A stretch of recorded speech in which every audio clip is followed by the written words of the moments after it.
closer and closer to the end of April, which is Earth Month, time to celebrate our planet and take action to protect it for future generations to come, like our grandkids. Great to have To Grandma Kathy Buckworth joining us now with more on this. And Earth Day was on Monday. It was. April is Earth Month, but as you know, the kids say, why isn't every day, Kids Day? It is. Yeah. Why isn't every day Earth Day too? So as a grandparent, of course, we want to role model good behavior for our grandkids, both at home and when we travel. So that's where I'm sort of going today with this, because it is every day. We don't just recycle on Earth Day. We do this all the time. So I love taking my grandkids out for, hikes and bikes, taking them to the farmer's market. When I was a young mom, I actually owned a consignment store in Calgary, and I love shopping at consignment stores now with my grandkids, for my grandkids. We're all about reduce, reuse, recycle.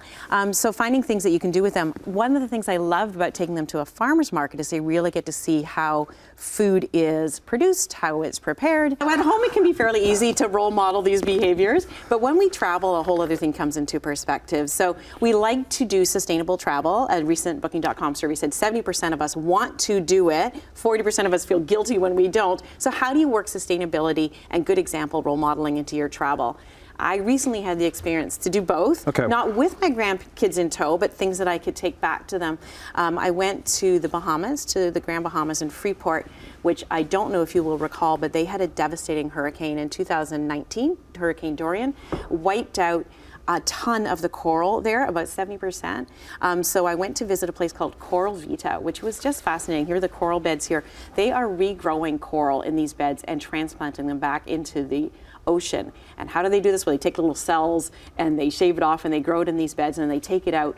If they were not doing this, up to 90% of the coral would be gone in our generation. Coral supports 25% of marine life, is an extremely important part of the aquaculture and the aqua system that we see here. So working from that, I loved the idea of this whole aquaculture and what's happening underneath the water versus using up farmland and things like that.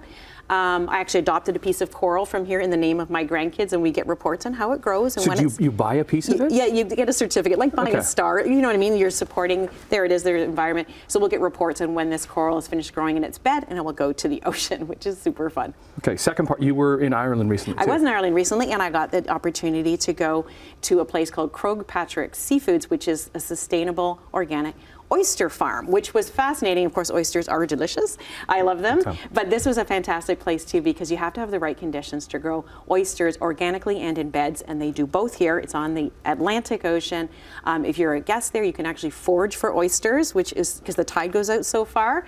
Pick your own. Do they taste differently than our oysters? The natural ones taste a little bit different, and they say that oysters take on the flavor of the water that they're in, so that's why they taste different when you go to different places with them. But we got the opportunity literally to pull them out and to eat them there. And what I loved about this is they used to be more farmland. They were working in this County Mayo part of Ireland, and now they're taking advantage of the pure water conditions. They're adding to the aquaculture and the ecosystem there, everything in a very sustainable way. And they've opened to the public, so you can literally walk through the process with them, which is what we want our grandkids to do. Okay, so we only have 30 seconds left. So what are you doing for your grandkids? Are you telling about them? Telling them all about these things and showing them things, taking them to farmers markets, farms, etc. And if you want to read all about these places I just mentioned and more, go to my column at journeywoman.com. I've got it all there for you. I write about multi-generational travel there. To Grandma Kathy Buckworth.